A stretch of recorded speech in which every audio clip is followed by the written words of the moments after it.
My girlfriend texted, "You're not my type anymore. I've outgrown you and need someone more successful. I just got promoted to marketing manager, 85K salary." I replied, "Congratulations on your growth." Then I posted my promotion announcement and new BMW. When she called crying that she made a mistake, I was already on a date with her more successful older sister. I'm Owen, 29, still can't get over the timing of this. Like, the universe has a sick sense of humor. Been with my girlfriend Jenna for a year and a half. Thought things were solid. We'd been talking about moving in together, looking at apartments in Austin. Normal relationship progression stuff. She worked as a marketing coordinator at some mid-sized tech company downtown. Made decent money. I'm an operations manager at a logistics firm. Been grinding since college, working my way up through warehouse management, dispatch coordination, finally into operations. The kind of company that moves everything from medical supplies to construction materials across Texas. During the COVID supply shortages, I coordinated emergency medical distribution to 3 hospital networks, which really put me on management's radar. The text came on a Tuesday. I was literally sitting in the conference room with our regional director and the VP. They just offered me the operations director position. 18 months of proving myself, handling crisis logistics during supply chain disruptions, managing teams across 3 states, streamlining our distribution network from 12 hours to 8 hours average delivery time. Finally paid off. $165,000 base salary. Company car allowance, my own department to run, corner office overlooking the warehouse floor, the whole thing. Phone buzzed during the congratulations handshakes. Glanced down expecting maybe a "how'd the meeting go" text from Jenna. Instead, "We need to talk. This isn't working. You're not really my type anymore. I've outgrown you and honestly need someone more successful, someone with actual ambition. Sorry. BTW got promoted to marketing manager today. 85K. I just stared at it. Regional director asking me about start date preferences while I'm reading a breakup text from someone who thinks I lack ambition. The irony was physically painful. Here I am, accepting a position managing logistics operations for half of Texas, and she's telling me I'm not ambitious enough. Typed back, "Congratulations on your growth. Best of luck." Muted her contact and went to sign the promotion paperwork. Got to her apartment that evening, and she was already packing boxes. Her clothes in suitcases by the door, books stacked in Amazon boxes, the whole systematic breakdown of 18 months together. "You're not even going to ask me to stay?" She seemed genuinely annoyed that I wasn't more upset. "You said you outgrew me. I'm not going to argue with that assessment." "Seriously, 18 months and you're just fine with this?" I shrugged, opened a beer from her fridge. "You want someone more successful. Makes sense to go find that person." She huffed, kept folding clothes aggressively. "You know what your problem is? You're too comfortable being mediocre. I need drive. I need ambition. I need someone who's actually going places." Makes sense. "There's this sales manager at the company. Asked me out last month. Drives a Porsche 911. Has a downtown condo overlooking Lady Bird Lake. That's the level I should be at." Cool. This was making her mad. She wanted me to fight, to beg, to prove my worth to her. Instead, I was eating leftover Thai food and watching her dismantle our shared space like she was moving out of a college dorm. "You don't even care, do you? You probably expected this." "Honestly? Yeah, kind of. You've been distant for months, more critical about my work schedule, my career path, where I was headed. Makes sense now. I just think you could do better, push yourself more. And now you think someone else can do better too. That's fine." She left around 9 p.m., took her friend Madison to help with the boxes. Both of them shooting me. Looks like I was pathetic for not melting down. Like there was something wrong with me for not fighting for someone who'd already decided I wasn't worth keeping. Ordered pizza after they left. Watched Netflix. Slept better than I had in months, honestly. Next morning, I updated LinkedIn. Standard professional announcement. Excited to announce my promotion to operations director. Grateful for this opportunity, and looking forward to leading our expanded logistics operations across the South Central region. Special thanks to our team for the successful implementation of our new distribution protocols. The comments rolled in fast. Congratulations from colleagues, former managers, college buddies, vendors I'd worked with, including one from someone unexpected, Lisa Palmer. We'd met at a few family gatherings over the months. She was Jenna's older sister, a physician assistant who ran her own practice serving 3 local family medicine clinics. Always struck me as incredibly sharp, great sense of humor. We'd had some good conversations at family dinners about business operations, healthcare logistics, supply chain challenges during the pandemic, normal shop talk between professionals. She wrote something nice about the promotion. "Congratulations, Owen. Well deserved. Your logistics insights during those dinner conversations always impressed me." I thanked her privately. "Appreciate that. Been a long road getting here. Want to celebrate properly? Coffee this weekend?" Before I could overthink it. "Would love that. Saturday work? Perfect." Then I went car shopping. I'd been looking at BMWs for months, but holding off while grinding toward the promotion. Had a folder on my phone with screenshots of inventory, financing options, trade-in values for my Honda. Not anymore. Test drove a 330i in mineral gray metallic, leather interior, sport package, everything I'd wanted. Signed the lease that afternoon. They had it detailed and ready by Friday. Posted a photo that evening. "Treating myself." Simple caption. The car gleaming under the dealership lights. Phone started blowing up around 8 p.m. Jenna, multiple texts. "You made operations director? Why didn't you tell me? We need to talk right now. This is so immature posting this stuff. When did this happen? Call me." I didn't respond. Was reading all the comments on my posts instead. Colleagues congratulating me, asking about the new role. Lisa had commented on the BMW photo. "Gorgeous choice. Want to take me for a ride to celebrate?" The timing of everything was surreal. 24 hours ago, I was supposedly going nowhere with my career. Now I'm getting congratulations from dozens of people and planning coffee with someone who actually seemed to value what I'd accomplished. Jenna called. I declined again. More texts. "I made a mistake. Can we please talk? You're acting like a child. I didn't know about the promotion. That last one actually bugged me. Like, if she'd known, she would have stayed. That's somehow worse than leaving because she thought I was unsuccessful. It meant she didn't love me. She loved what she thought I could do for her status." Replied once, "You said you needed someone more successful. Go be with the sales manager. I'm sure he's great." Then blocked her number. Saturday night, I met Lisa at this coffee place in South Austin. She showed up looking effortless. Jeans, simple sweater, but put together in that way successful women have. We just clicked immediately.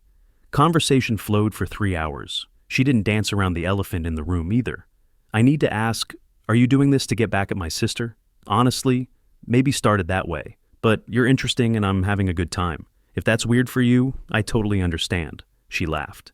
My sister's an idiot. She does this constantly, never values what she has until it's gone. Usually I stay out of her relationship drama, but she leaned in. You seem like an actual decent person. Those are rare. We talked about everything, my logistics work, her practice challenges, how healthcare supply chains work during shortages, family dynamics, the absurdity of the timing.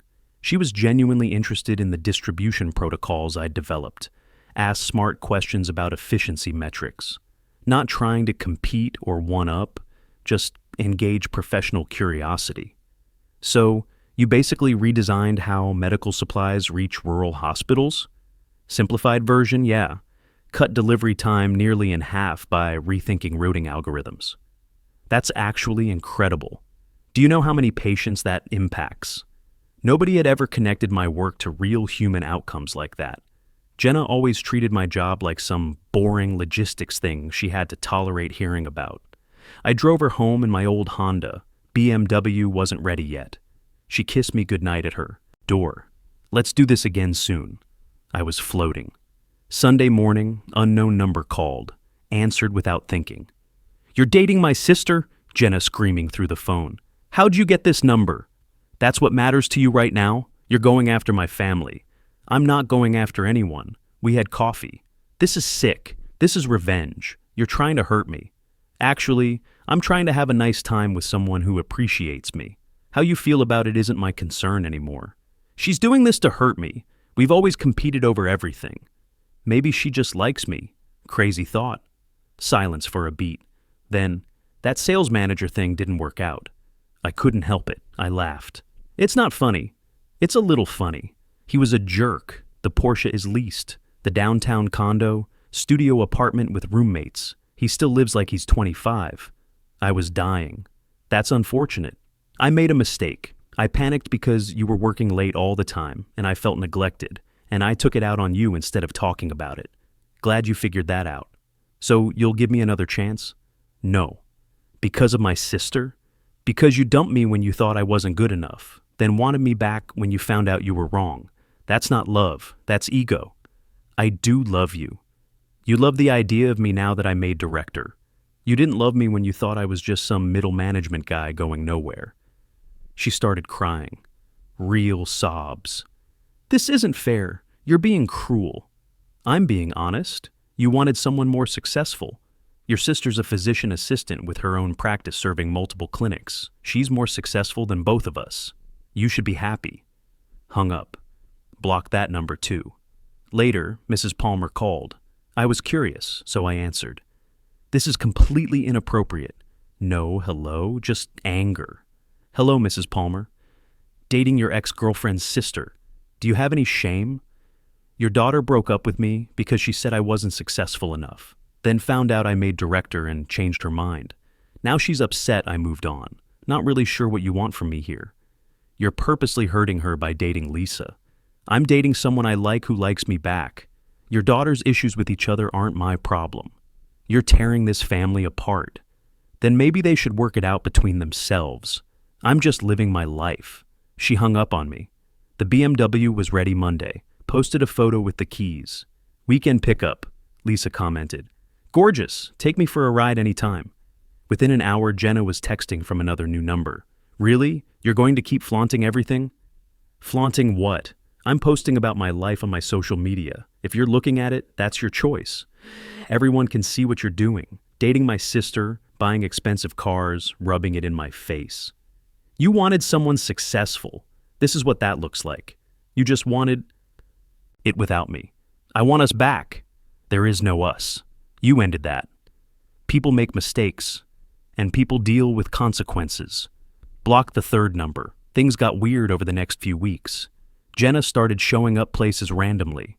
The gym I use, the Starbucks near my office, even at the BMW dealership when I went for my first service appointment. She'd act surprised to see me, try to start conversations about how good I looked, how well I seemed to be doing. I kept it short and left quickly. Then she went after Lisa, calling her practice constantly during patient hours, showing up unannounced at the medical building, started posting vague social media stuff about betrayal and family loyalty. Some people will step on anyone to get what they want. Blood means nothing to some people. Lisa handled it better than I would have. She's always been dramatic. She'll burn out eventually when she finds someone else to fixate on. We'd been seeing each other regularly by then. Nothing rushed, but definitely heading somewhere real. She was different from Jenna in every way. Successful without needing validation about it. Interested in my work instead of competing with it. Didn't play mind games or test boundaries. Mrs. Palmer called Lisa and apparently demanded she stop seeing me, out of respect for her sister. Lisa said no, that Jenna made her choice and didn't get to control what happened after. This caused a massive family fight. Some dinner where everyone screamed at each other. Mr. Palmer took Lisa's side, said Jenna needed to grow up and take responsibility for her own decisions. Mrs. Palmer lost it. Jenna stormed out. Then Jenna started reaching out to mutual friends, spinning stories, saying I was emotionally manipulative during the relationship, that I love-bombed her, then discarded her when someone better came along, that I was dating her sister specifically to destroy her mental health, the whole victim narrative, complete rewrite of history. Problem was, most of our mutual friends were from work or college. They knew me. Several had seen her breakup text when it happened, because the timing was so ridiculous. I'd shown people at the office during the celebration drinks. My buddy Carlos sent me screenshots of her messages to him. The revisionist history was Olympic level. She'd rewritten everything to make herself the victim of some elaborate manipulation scheme. Dude, I literally saw her text, he replied to her.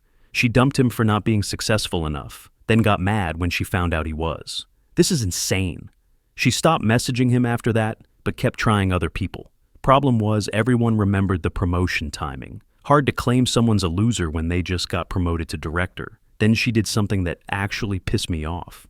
called my company's HR department, claimed I was harassing her by dating her sister, said it was affecting her mental health and creating a hostile work environment for her, which made no sense since she didn't work there, but apparently she spun some story about how my public flaunting of the relationship was deliberate psychological torture. The HR manager who called me sounded confused. "I'm not entirely sure why this involves the company, Mr. Martinez." "It doesn't. We don't work together. We broke up over a month ago. I have zero contact with her. She says you're intentionally flaunting a relationship with her sister to cause her emotional distress.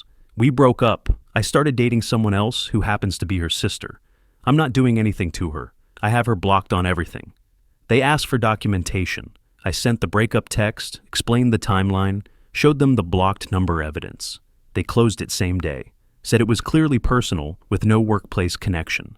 But the fact that she tried to mess with my job, that crossed a line. Lisa was furious when I told her. "She's completely spiraling. This is exactly what she did in high school when I got into the better college. Everything becomes about destroying what she can't have. Has she always been like this?" "Always.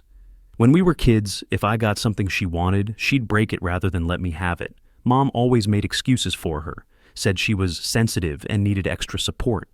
That weekend, Lisa invited me to her parents' anniversary party. I was hesitant, but she insisted. Jenna's not invited after the last family meltdown. It'll just be people who actually want to celebrate Mom and Dad." The party was nice. Backyard gathering, maybe 30 people. Mr. Palmer was great. Asked about logistics challenges during supply shortages. Seemed genuinely interested in how distribution networks adapted during COVID. He understood the complexity of what I'd accomplished. "So, you redesigned routing for 3 states? That's impressive work." Mrs. Palmer was ice cold the entire time. Passive-aggressive comments all night directed at me. "Nice car in the driveway. Must be expensive." Some people understand the importance of commitment. "Family loyalty is everything to us. Not everyone gets that." Lisa finally snapped. "Mom, enough. He didn't do anything wrong. He's dating his ex-girlfriend's sister. That's not normal behavior. She dumped him because she thought he wasn't good enough, then got mad when she was wrong. That's her problem, not his. She's your sister. And she's treated me like competition our entire lives. Every boyfriend, every achievement, every opportunity has been about her needing to feel superior. For once, I'm doing what I want without caring how she feels about it." Room went silent. Mr. Palmer looked proud. Mrs. Palmer looked stunned, like she'd never heard Lisa speak up like that before. We left shortly after. Lisa apologized in the car, but I told her not to. "Jenna really messed up your family dynamic," I said. "My sister," she corrected. "She did this, not Jenna. Jenna's gone. My sister made these choices. She's always made these choices." That night, Jenna sent me a long email to my work address. Must have found it on the company website somehow. Pages and pages of rambling, started apologetic, turned into blame, ended with begging. The highlights: "I know I hurt you, but you're hurting me worse. I was scared of commitment and self-sabotaged. I realize that now. Dating my sister is the cruelest thing anyone's ever done to me. My therapist says this situation is causing me genuine trauma. If you ever love me, if there was ever anything real between us, you'll end things with her. Please, I'm begging you." I forwarded it to Lisa. She read it and sighed. "She's not going to stop, is she?" "Not until she finds someone else to fixate on. That's how this kind of thing works." "What do you want to do?" "Nothing. Keep living our lives. She'll eventually burn herself out." But it got worse before it got better. Jenna started showing up at Lisa's practice, trying to schedule fake appointments to get into the building. Security had to be called twice. She created fake social media accounts to circumvent being blocked, posting detailed rants about family destroyers and psychological abusers. The breaking point came when she somehow got hold of my parents' number and called them, crying about how I was destroying her family and ruining her life. My mom, bless her heart, listened for about 5 minutes before saying, "Honey, you broke up with him. What did you expect would happen?" My dad was less diplomatic when she called back. "Young lady, you made your bed. Our son's doing just fine without your drama." Lisa and I made it official around that time. Nothing dramatic, just a natural progression of spending most of our free time together. She met my parents, they loved her. Professional, accomplished, funny, didn't bring chaos into every situation. "She's nothing like what you describe Jenna as," my mom said privately. "This one actually seems to like you for who you are." Work was going incredibly well. Director position was everything I'd hoped. More responsibility, better projects, real input on company strategy. We landed a major contract with a hospital network, partly because of the distribution improvements I'd implemented. The money was great, but honestly, the professional respect mattered more. The BMW was fun for weekend drives, but I still kept my Honda for practical stuff. Lisa thought it was hilarious that I refused to get rid of it. "You're a director driving a 2011 Honda to Home Depot. It runs fine. Why would I put lumber in a BMW?" She'd laugh every time. Last week we ran into one of Jenna's friends at dinner. The friend did a double take when she saw us together, looked uncomfortable, hurried out without saying anything. "That's going to be a phone call," Lisa said. Sure enough, Jenna texted that night from another number. "Heard you're still together. Guess it wasn't revenge after all." I showed Lisa. She took my phone and typed, "It was never revenge. You just assumed you were worth revenge." Then blocked the number and handed my phone back. "Too much?" "Perfect." It's been 3 months since the breakup now. Things have finally settled down. Jenna backed off after Mrs. Palmer apparently had a serious talk with her. Don't know what was said, but Lisa mentioned her mom realized she'd been enabling Jenna's behavior for years. "She finally saw the pattern," Lisa explained. "How Jenna always made everything about her, even other people's successes. Mom said she was tired of making excuses." Jenna moved to Dallas last month. New job at some marketing agency, fresh start.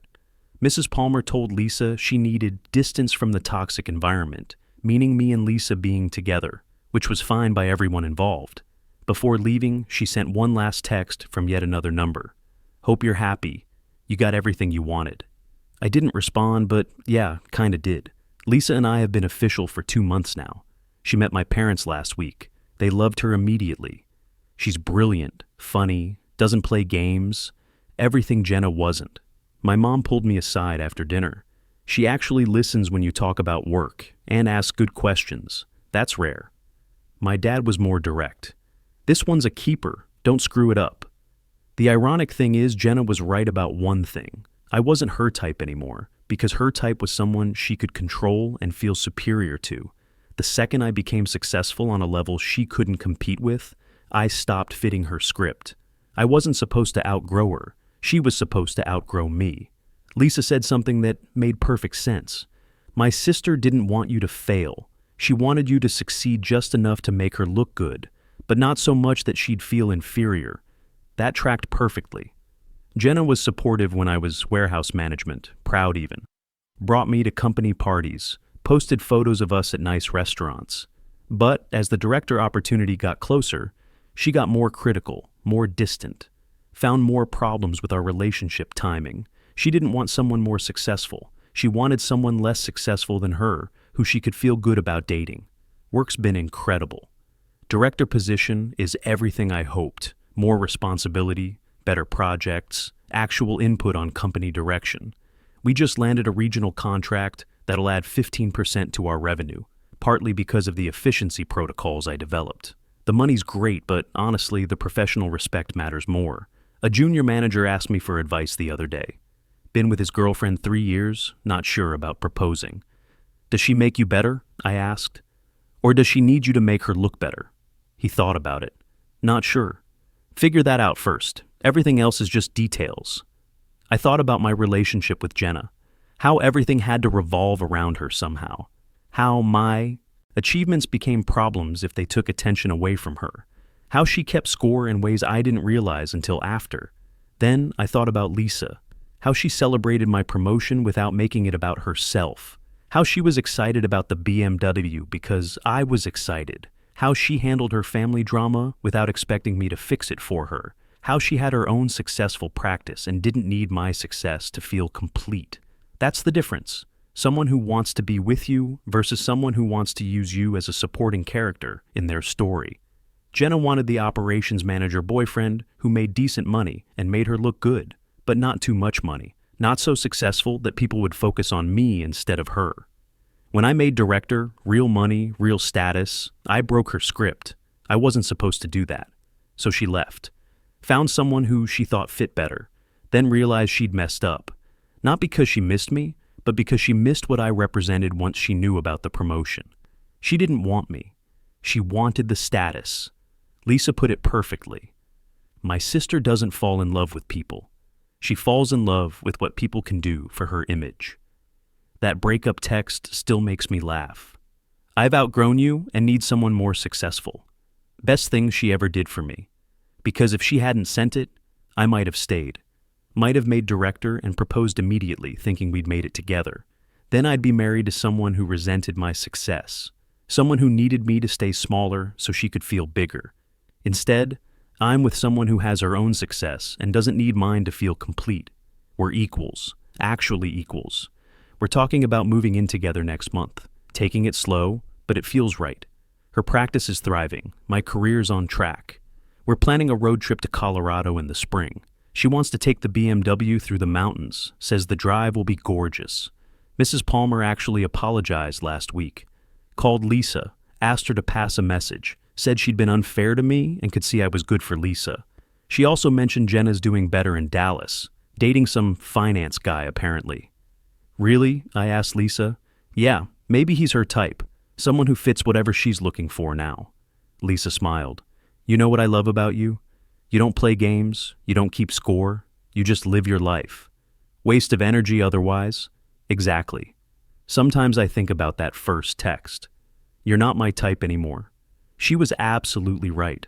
I'm not her type. I'm successful, stable, confident.